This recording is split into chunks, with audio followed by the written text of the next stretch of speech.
గత 7 నెలలుగా పుష్కర అభివృద్ధిపై క్రమం తప్పకుండా సమీక్షలు జరుగుతున్నా సరే, ఆశించిన స్థాయిలో పనులు ముందుకు సాగడం లేదని బీజేపీ ఎమ్మెల్సీ సోము వీర్రాజు ఆరోపించారు. 2 రోజులుగా రాజమండ్రిలో ఉప ముఖ్యమంత్రి పవన్ కళ్యాణ్ పర్యటిస్తూ పుష్కరాల నిర్వహణపై చూపిన శ్రద్ధ నిజంగా అభినందనీయమని బీజేపీ ఎమ్మెల్సీ సోము వీర్రాజు ప్రశంసలు కురిపించారు. రాజమండ్రిలో ఆయన మీడియా ప్రతినిధుల సమావేశంలో మాట్లాడారు. అధికారులకు అవగాహన ఉంటుంది. దానికి తగినట్టుగా 6 పార్లమెంట్ నియోజకవర్గాల్లో 8,000 కోట్ల రూపాయల బడ్జెట్ తయారు చేయడం జరిగింది. ఈ పుష్కరాల్లో ఎటువంటి రోడ్స్ ఏర్పాటు చేయగలమో అని గట్టి ప్రయత్నాలు జరుగుతున్నాయి. ప్రతి సమీక్షకు వెళ్లి ఒక టీ తాగి బిస్కెట్ తిని వచ్చేస్తున్నాము. 7 నెలల నుండి పనులు ముందుకు సాగడం లేదని అసహనం వ్యక్తం చేశారు. పుష్కరాల సమయంలో కొత్త రహదారులు ఏర్పడుతుంటాయి. మా పనితీరు అద్భుతంగా ఉందన్న ముఖ్యమంత్రికి సూచనలు చేశాను. కేంద్ర ప్రభుత్వ నిధులు రాష్ట్రంలో ఏ విధంగా ఉపయోగించుకోవాలని చంద్రబాబుకి పవర్ పాయింట్ ప్రెజెంటేషన్ ఇచ్చాను. ఆర్థిక మంత్రి నిర్మలా సీతారామన్ ని కలిసి శాస్కీ పథకం క్రింద 2,000 కోట్లతో రోడ్లు నిర్మాణం, పూర్ణోదయ పథకం క్రింద రాయలసీమ, ఉత్తరాంధ్రకి రహదారుల నిర్మాణం, ఎనర్జియస్, టీడీడీ నిధులు తీసుకుందామని ముఖ్యమంత్రికి విన్నవించానని అన్నారు.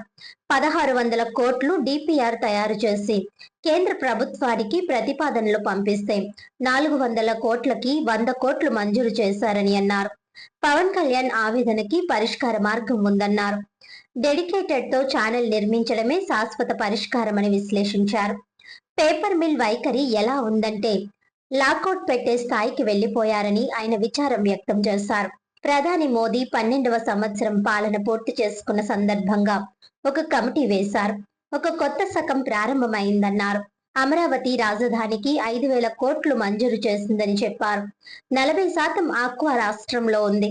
5 లక్షల రైతులు ఆక్వా రంగంలో ఉన్నారు. 4 కంపెనీలపై చర్యలు తీసుకోవాలని డిమాండ్ చేస్తున్నాము. ఆక్వా రైతులను ఆదుకోవాలని అన్నారు. ప్రొఫెసర్ నాగేశ్వరరావు మేధావి కాదు, కరుడుగట్టిన నక్సలైట్, ఒక తీవ్రవాది. కమ్యూనిజం అంతా సర్వనాశనమైంది, మాపై వ్యతిరేకి, అందుకే అలా వ్యాఖ్యలు చేశారని తీవ్ర స్థాయిలో ధ్వజమెత్తారు. ఈ సమావేశంలో బీజేపీ జిల్లా అధ్యక్షులు ఫిక్కి నాగేంద్ర, రాష్ట్ర నాయకులు బొమ్మల దత్తు, రేలంగి శ్రీదేవి, అడబాల రామకృష్ణ, కొరగంటి సతీష్, క్షత్రియ బాలసుబ్రహ్మణ్యం సింగ్, వీర వీరాంజనేయులు తదితరులు పాల్గొన్నారు. ఇన్ఫ్రాస్ట్రక్చర్ విలేజెస్ పుష్కరాలంటే మన రాజమండ్రి ఒకటే కాదు, 292 గ్రామాలని అధ్యయనం చేశారు. పుష్కరాలను మనం అభివృద్ధి చేయాలని, అంటే వేరియస్ లింక్ రోడ్స్ అవన్నీ వెయ్యాలని 292 గ్రామాలను చేశారు. కాబట్టి నేను ఈ స్కీమ్ని ఎందుకు ప్రతిపాదించకూడదు, మన ముఖ్యమంత్రి నిర్మలా సీతారామన్ గారిని కలిసి మాకు 2,000 కోట్లు కావాలి ఈ శాస్త్రీ స్కీమ్లో. నేను పేరు తప్పు చెప్తున్నానే, ఎవరికైనా ఐడియా ఉందా ఈ స్కీమ్ మీద? శాస్కీ.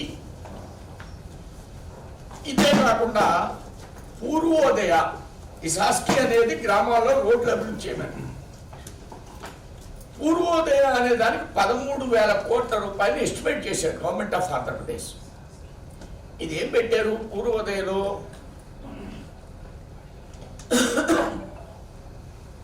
రాజమండ్రి ప్రెస్ మిత్రులకి మనకందరికి బాధ్యత ఎక్కువ ఉంది. పుష్కరాల సందర్భంగా గవర్నమెంట్లో ఏం జరుగుతుంది, ఈ పూర్వోదయాన్ని గవర్నమెంట్ ఆఫ్ ఆంధ్రప్రదేశ్ ఏం చేసిందంటే, గవర్నమెంట్ ఆఫ్ ఇండియా ఇచ్చే ఈ పథకాన్ని అటు రాయలసీమ ఇటు ఉత్తర ఆంధ్రాకే ఇవ్వాలి అని. ఏమండి అవన్నీ రోడ్లు వేస్తే దానికి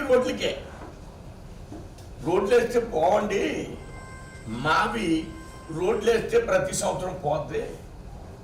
మన ఏ ఏరియా? లో లేయింగ్ ఏరియా అంటాం దీన్ని. అందుకండి గడ్డ ఏరియా, నల్లరేగడి రోడ్లు వేయగానే పోతాయి. మాది అభివృద్ధి అంటారు మీరు, మన నడవలు ఇరిగిపోయే అభివృద్ధి అండి ఇది. కాబట్టి మాకు కూడా పూర్వోదయాలు ఇవ్వాలి, అది పుష్కరాల్లో ఇవ్వాలి. ఇస్తే ఈ 8,000 కోట్లో పెట్టినటువంటిది కొంత 8,000 కోట్లు అంటారు అధికారులు, పెద్ద పెద్ద పెట్టేస్తారు. ఓ 2,000-3,000 కోట్లు. ఈ 2,000-3,000 కోట్లలో పూర్వోదయలో కొంత, ఈ శాస్కీలో కొంత, టీటీడీ నుంచి కొంత, ఎన్ఆర్ఈజిఎస్ కొత్త.